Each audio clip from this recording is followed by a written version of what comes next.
महाराज पहले का आदमी था कि बांस में बैठता है, अब लगाना है तो सोफा वोफा लगाया करो।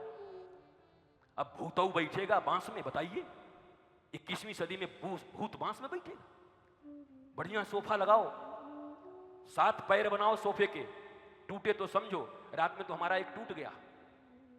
रात में हमने पता नहीं कौन ने एक चार्जर लगा के रखा था, अचानक सुबह में ब्राउन से आवाज किया। हम गए हो क्या गोकर्ण, बिना कथा के चला गया वो धुंधकारी, बिना कथा के निकल गया। तो देखे महाराज चार्जर अलग पड़ा है, मशीन अलग पड़ा है, और हम तो बढ़िया लेटे थे, सब हमारे ऊपर से फ्लाइट की तरह चला गया, बम की तरह गिर न गया, एक कम बात नहीं है। तो चलो मुक्ति तो हो गई हमारे। अब हम रात में सोच रहे थे, सही बात है, अब समय नया आ गया है, अब भूत लोग भी बांस में नहीं, अब चार्जर में बैठते हैं महाराज। तो हमारा तो चार्जर में बैठा था, बिना सुनाई मुक्ति हो गई। तीसरा दिन आज कथा का है, पर नाराज हो गया वो कौन, धुंधकारी। अबे बोला पहले दिन ही लोग हमारी मुक्ति करा देते हैं आधा ओधा, तो 3 दिन में कुछ हमारे बारे में बोला ही नहीं, तेरे घर में ही फटूंगा मैं, फट जा। तो महाराज थोड़ी बहुत उसकी काम बन गई है, जाके देखना अगर कोई देखोगे तो बड़ा फटाफट फटा हुआ, इधर प्लास्टिक, इधर ये, इधर है। वाह वाह वाह, तुम्हारे जैसे आदमी होते तो रात ही में वहीं पर कथा कहने वो नहीं आते, कोई दूसरा कोई आता, महात्मा जी को बुलवाना पड़ता, ऋषिवर साहब को और किसी को, कि महाराज दूसरा बताइए बाबा जी को। बाबा जी तो गए।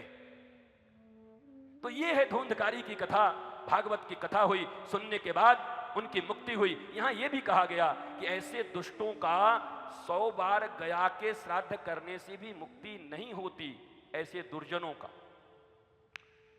परंतु गोकर्ण जैसा उनका भाई महात्मा जब सूर्य से पूछकर उनके लिए कथा करता है, और सबसे बड़ी बात धुंधकारी भी तड़प रहा था कि अब मुझे मुक्ति चाहिए, भूत भी तड़प रहा था मुझे मुक्ति चाहिए, तो मुक्ति मिल गई। आप सब भी जितने भूत बैठे हो भूतकाल में जीने वाले, अगर उसकी तरह चाहोगे, धुंधकारी की तरह कि मेरी भी मुक्ति चाहिए, मुक्ति मतलब मरोगे नहीं, चिंता मत करना, मुक्ति बोलते लोग उधर देखने लगे कि महाराज तुम्हारी मुक्ति हो जाएगी, हम लोग तो जिएंगे। मुक्ति का अर्थ है जीते जी मुक्ति, सा विद्याया विमुक्तये, ऐसी विद्या, ऐसा ज्ञान जो जीते जी मुक्त कर दिया है।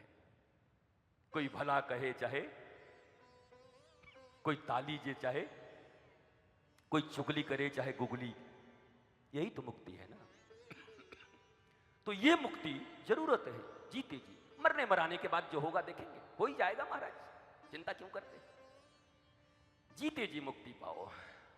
ये मनुष्य का शरीर मरने के बाद मुक्ति पाने के लिए थोड़ी मिला था 70 साल का, तो एक कई बार जन्म देते और एक कई बार मुक्त ही कर देते, नमक चटा के वहीं पर जन्म लो और मुक्ति तुम्हारी हो जाए।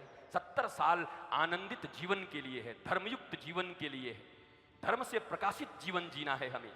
चतुर्दिक हमें चारों तरफ धर्म का प्रसार करना है। अपने घर में फूल खिलें, हमारे बच्चे, हमारी संतानें, हमारे घर के लोग सब आनंदित रहें, आह्लादित रहें, प्रसन्न रहें, मुस्कुराते रहें, ये मुक्ति है। वो मरने के बाद मुक्ति देखेंगे, पहले ये मुक्ति जरूरी है। महाराज जी मरने के बाद हमको नरक होगा, अभी कहां हो। जिनके घर में कोई पागल हो गया, जिनके घर में कोई दुखी हो गया, जिनके घर में कमाई नहीं है, जिनके घर में बेटे उनकी बात नहीं सुनते, बेटी उनकी बात नहीं सुनती, संस्कार नहीं है, तकलीफें हैं, कोई ये नरक से कम है क्या कि नया नरक ढूंढ रहे हो।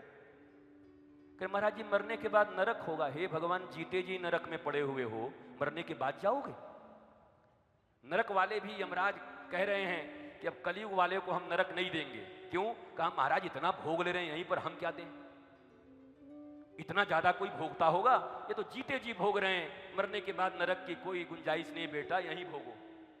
और यहां आनंद है तो वहां भी आनंद है, यहां ज्ञान है, यहां मस्ती है, यहां मनुष्यता है, यहां शास्त्र हैं, यहां सिद्धांत हैं, यहां धर्म है, यहां नीति शास्त्र है। अगर यहां पर सब कुछ है तो वहां भी आनंद है, और यहां तकलीफ है तो वहां भी तकलीफ है।